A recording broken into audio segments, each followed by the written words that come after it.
પહેલાં તો એવું હતું કે 3 વખત નાવાનું ને 1 વાર ખાવાનું, આવું હતું ને પહેલાં, એવું હતું. પછી કહેવાય છે ફરી ગયું, 3 વાર ખાવાનું થઈ ગયું ને 1 વાર નાવાનું. જો આપણે 3 વાર અત્યારે ખાવાનું છે ને 1 વાર નાવાનું છે ને, પણ માનો કે અત્યારે હાલમાં 3 વખત નાવાનું હોત તો અને 1 જ વાર ખાવાનું હોત તો, માનો કે 3 વાર ખાવાને બદલે 3 વાર નાવાનું હોત તો પરિસ્થિતિ કેવી થાત એની થોડીક વાત કહી દઉં.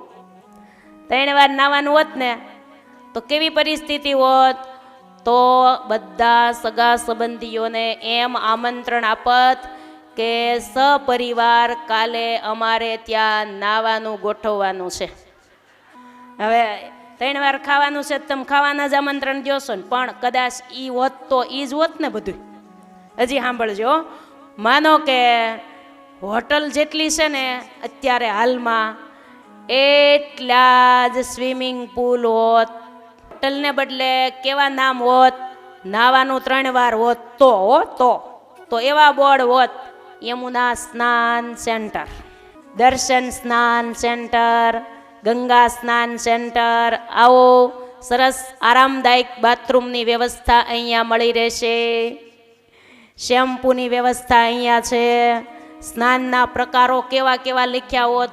અત્યારે બધું હોટલના આમ લિસ્ટ લખેલું હોય ને, પંજાબી, હવે બીજું શું હોય એ ખબર નહીં, આમ ક્યાંક લખેલું હોય ને બધું, એવું જો કેવું લખ્યું હોત, શાહી સ્નાન, ઓર્ગેનિક સ્નાન, આયુર્વેદિક સ્નાન, શેમ્પૂ સ્નાન, સાદું સ્નાન, નીમ તુલસી સ્નાન, વોટર બાથ સ્નાન, ડ્રાય બાથ સ્નાન, મ્યુઝિકલ બાથ સ્નાન, સંગીત સાથેનું સ્નાનની પણ અમારે અહીંયા વ્યવસ્થા છે, કાઠિયાવાડી બાથ, ટીકરા સ્નાન, ગવામૃત સ્નાન, ચોપડ સ્નાન, બધું હોત, બધું પ્રકાર લખ્યા હોત. આ એવું હોત તો માટે ભગવાને બહુ કૃપા કરી